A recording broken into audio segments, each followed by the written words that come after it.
So guys, may baba tayo ngayong Suzuki 125 na mula. So problema nito, pinapadyakan, isang umakagat. So bagong palit ang lining nito. Tapos pag pinapadyakan siya, so may kumakalampag sa loob. Oh.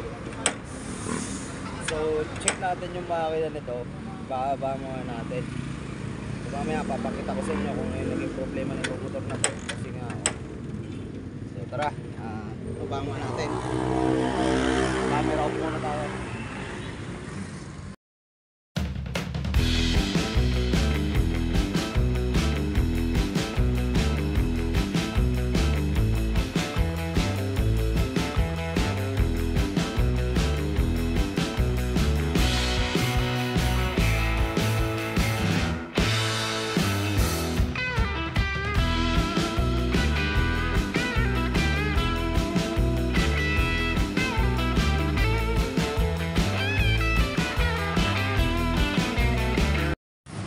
So ito yung nangyari, nakita nyo, tanggal yung kadena. So tumalon siya dito, kaya pag pinapadyakan, so walang kagat, so malambot, pero bago yung clutch lining. At saka isa pa nito, kumakalabog yung makina. So titingnan na rin natin yung connecting rod nito. At syempre tatanggalin natin to para maibalik yung ano. So check na rin natin yung valve, baka nabaluktot.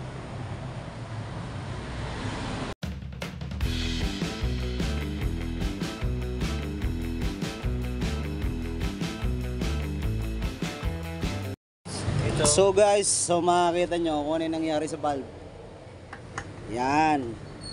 So singaw na, papalitan na rin natin yan. Yun talaga nangyayari pag yung timing chain is natatanggal or nalalaglag. So siyempre check na rin natin itong connecting rod na ito, kasi nga kumakalabog. So binabaklas lang. So guys, pag baklas yan guys martelyo para diretso biyak agad.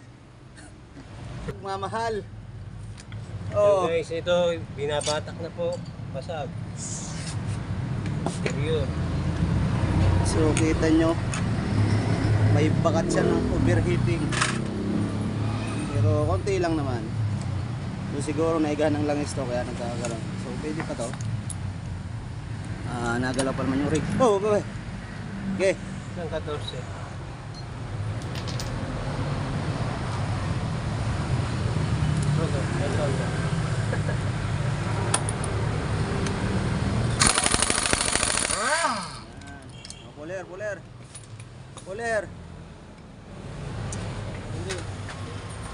Puller.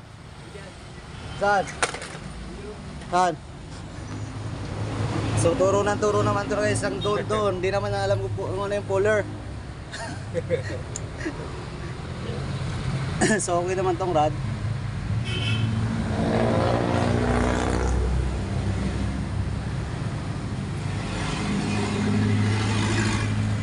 Stop muna tayo. Turo ka ng turo. Hindi naman descending na. Tira!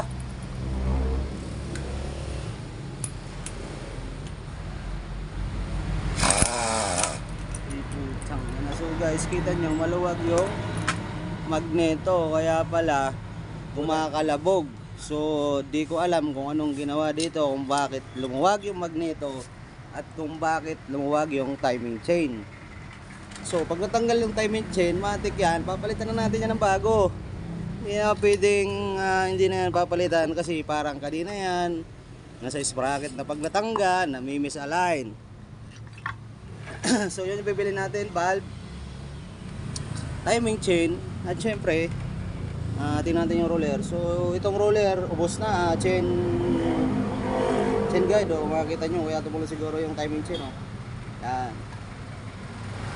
So ngayon so ito na nga guys yung valve. So yung valve guide okay naman, dito sa pinakahan. So baluktot yung dalawang valve. Yan. So mamaya abangan nyo. Kaya pwede nang... Yun ikakapit na natin. Yan po na yung makina. So kakabitin natin para matesting na.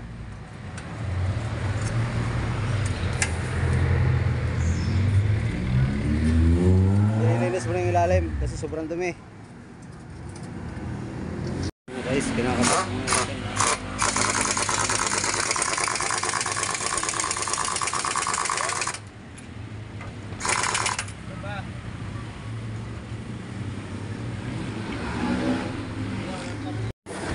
So yun mga guys, tapos na yung ginagawa natin. So ayan ha, maandar na yan.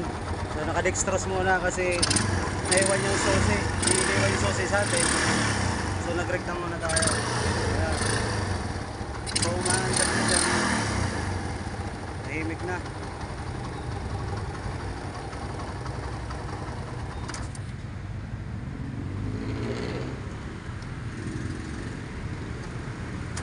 Ayan, sapa daw. Sapa.